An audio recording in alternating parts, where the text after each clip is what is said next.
एक समय की बात है। एक गांव में एक आदमी रहता था। वह बहुत लालची था। उसकी एक छोटी सी बच्ची भी थी और उसका नाम सुमन था।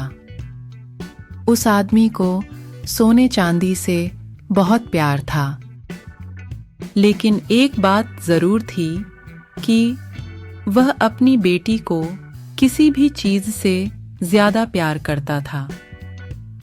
एक दिन उसे एक परी दिखाई दी। जब वो उसके पास आया तो उसने देखा कि पेड़ की कुछ शाखाओं में परी के बाल फंस गए थे। उसने उसकी मदद की और परी उन शाखाओं से आजाद हो गई।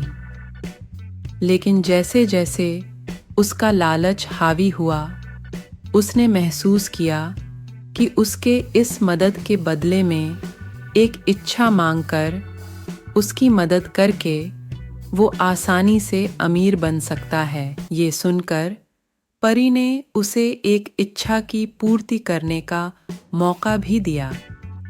ऐसे में उस लालची आदमी ने कहा कि जो कुछ मैं छूऊं वह सब सोना हो जाए।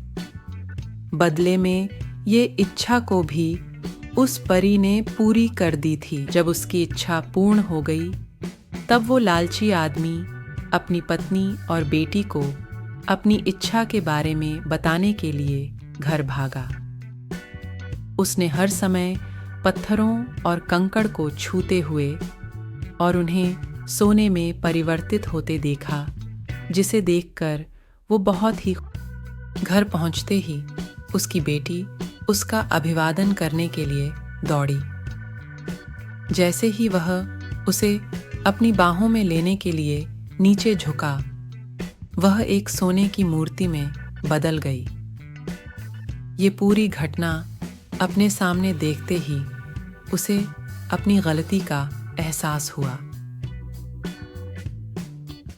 वो काफी जोर से रोने लगा और अपनी बेटी को वापस लाने की कोशिश करने लगा।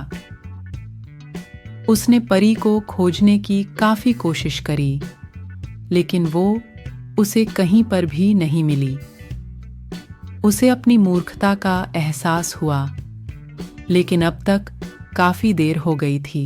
कहानी की सीख। इस कहानी से हमें ये सीख मिलती है कि लालच हमेशा पतन की ओर ले जाता है। जरूरत से ज्यादा लालच करना हमें हमेशा दुख प्रदान करता है।